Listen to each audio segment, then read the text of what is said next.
Oh, he probably would. The best OnlyFans, the best. I'm going to show you all my fans. I have the most fans. You only have fans. I have fans here and over there. The best fans. Are you listening?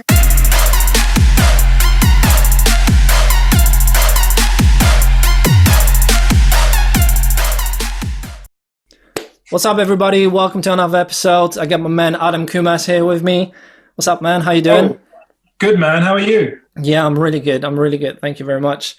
What's been happening in the media, Adam, recently? Did you hear that Mr. Trump got coronavirus? Oh, I did indeed. What do you think about that?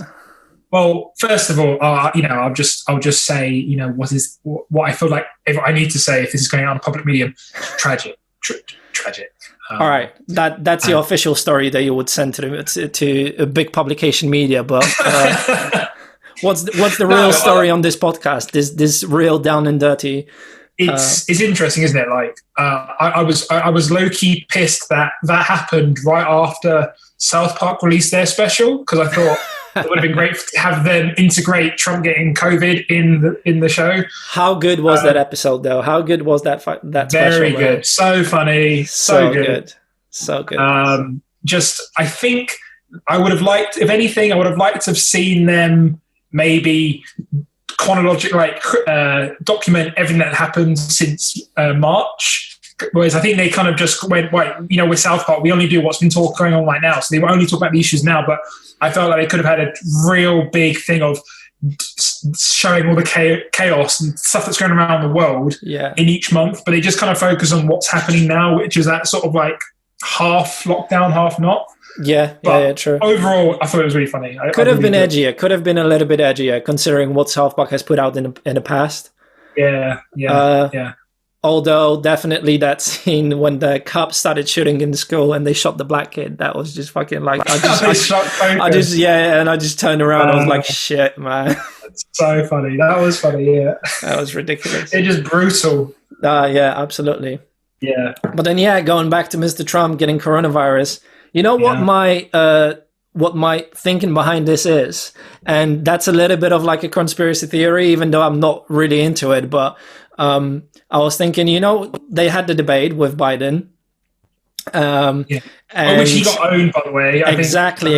Everyone's saying that, like, mauled by absolutely, Trump. And everyone's saying that everyone has that same opinion, and sort of conveniently, right after that debate, a couple of days after, knowing that everyone's saying that Trump lost, Trump gets coronavirus. Trump is back on the fucking charts, and then that potentially puts all the other debates in question, whether they actually will happen or not. And I was just thinking, do you reckon he got that on purpose? So he was like, right, I won one debate. I've now got the virus, so now I can just rest on my.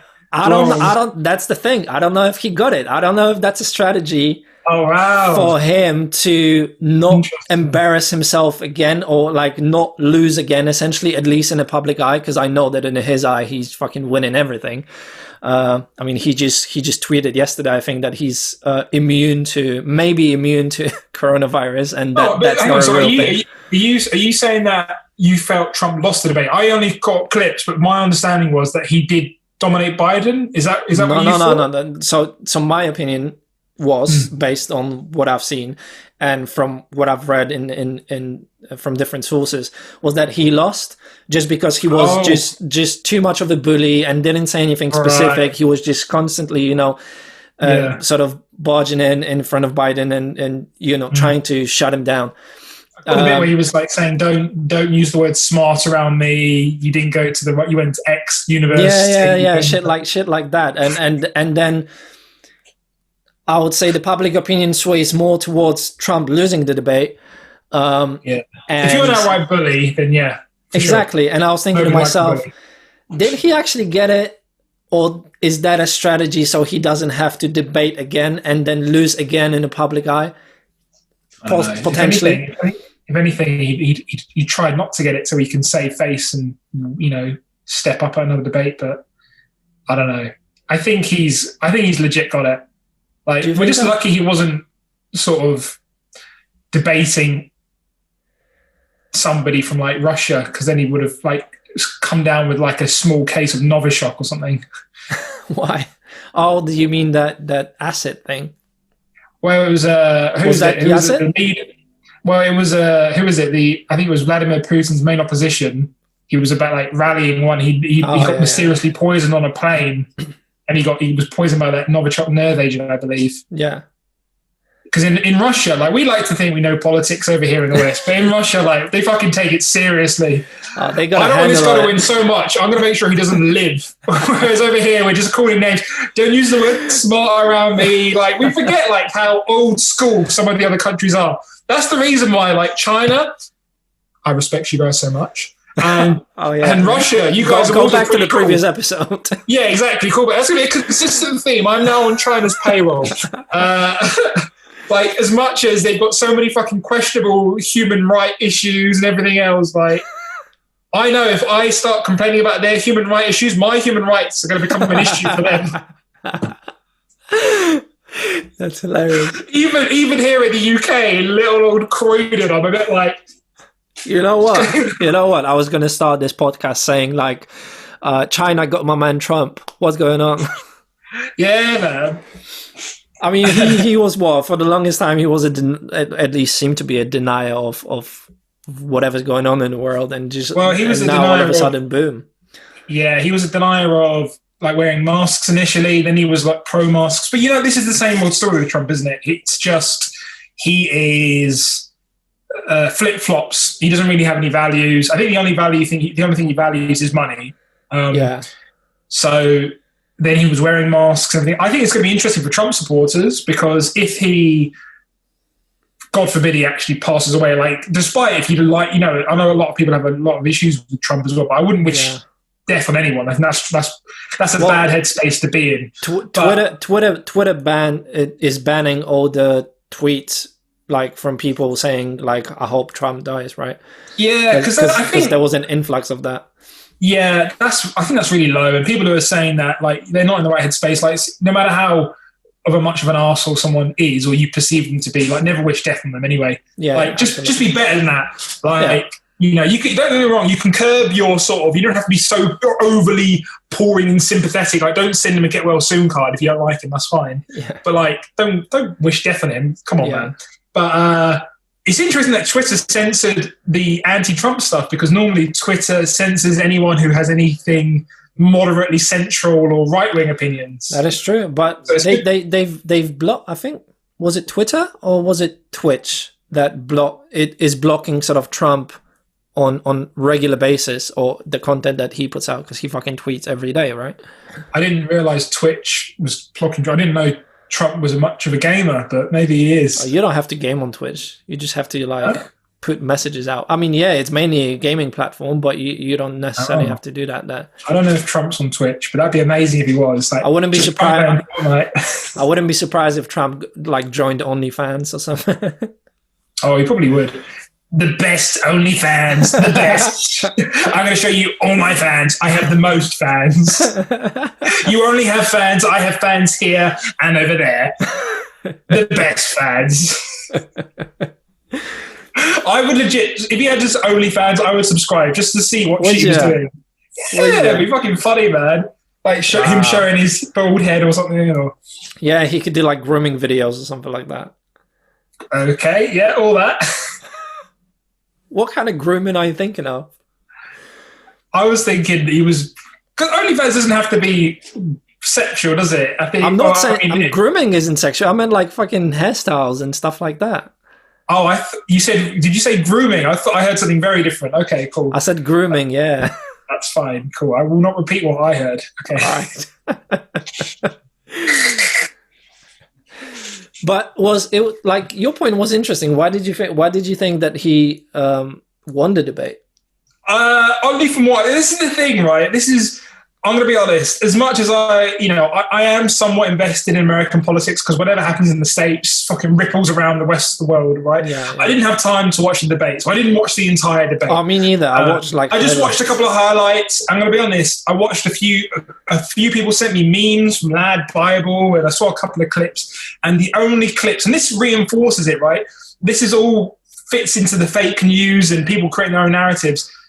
I was only sent like the funny stuff because my circle of friends are all comedians and people who like to have a laugh, and all the funny stuff was coming out of his mouth, and it was always him saying the most stupid shit, but also stepping on Biden, like don't use the word smart in front of me, and Biden's there just going, okay. And from my point of view, if someone's taking the piss out of you constantly, you're winning. So I heard that he came off really well. All right. As well as he could have, I don't know, in terms of like just being a loudmouth. Yeah. But I'm sure for people who are like super left, they probably had their own narrative, own echo chamber, and they were just like, oh yeah, we think Biden won. So did you see that meme? Oh, shut up, man, or will you shut up now, or something like that when Biden said that to Trump? Oh no, I didn't. That's the thing. That was the main highlight from the debate. Oh really? Yeah, Trump barged in as Biden was saying something, answering some question, and then as soon as Trump barged in, Biden just said out loud, "Oh, like, will you shut up, man?" And that was like that. He got a big cheer as well. I'm guessing. Yeah. Well, that's like now apparently like a historic moment because he said shut up to the current president, and that's like on par with like previous debates like from Kennedy and Nixon, stuff like that. But it was interesting. The thing is, when you're a loudmouth like Trump and you're always telling people to shut up, what you don't realize is it doesn't have any resonance. Yeah. Whereas if you like Biden, I know he's like not all there anyway, like he's probably dying, but when he does manage to say something, shut up, like a bit sort of bitter like that, it goes viral because everyone's like, oh my god, Biden told him to shut up. Wow. So it goes to show, man, if you have more of a tempered approach and then you do raise your voice occasionally or you do stoop to their level, it does sort of resonate more. Yeah, exactly. Well, Trump is an entertainer. He's more entertainer than he's a president, probably. So yeah, I do find it bizarre and revolting that they're both in their 70s and they're both trying to lead the future, and it's like, get someone, the cutoff should be like 60. Like if you're 60, if you had your 60th birthday, you can't run the country. You ain't going to be around for much longer, or if you are, you're not in touch with a bunch of people. Exactly. You've lived your life. I don't mind experience. But just come on, just have a cut-off point. You lived your life. How can you decide the future of people in 20s like we are? Like you have no idea what that world is about. Even if you have kids, you have no idea what the world is about. Yeah, and that's actually that's sort of another point that I wanted to talk to you about. That's going on in the media right now, and that relates to like all the people or more experienced people deciding the future of young people. Boris Johnson today actually announced 5% mortgage deposits for young people, so they actually get on the property ladder. And I know that you went through it sort of recently, beginning of this year, because you got your own place. Yeah. And I thought about it, and I was wondering what you think about it as well. That 5% deposit is dog shit, in my opinion. Because in what? Go on. That's interesting. Go on, elaborate. I think it's dog shit because it technically on paper gets you on the property ladder, but the amount of the property that you're gonna own, the percentage of the property that you're gonna own, is gonna be shit. So you're still renting, but. Was that part of the shared ownership scheme, or was he doing that for full houses as well? That's in general. The full houses, everything. Like that's in general. That's just like something apparent. This scheme apparently was going on before the pandemic started, and then they got rid of it, and now they're bringing it back. And it's like the quote from him today says, "Turn generation rent into generation buy," and I just don't. I don't see it benefiting that much. Yeah. It sounds good because 5% is you can somewhat easily save for that. But what you'll get for it is not much. Yeah. You're your outgoings will be a lot higher. Your mortgage monthly payments will be a lot higher. I mean, I'd like the fact that they're doing something. They're not just completely ignoring it. I think for some people, like, I just did the maths as well. So, like, on a £250,000 flat, that means you only need a deposit of 12,500, right? So not so bad. Yeah.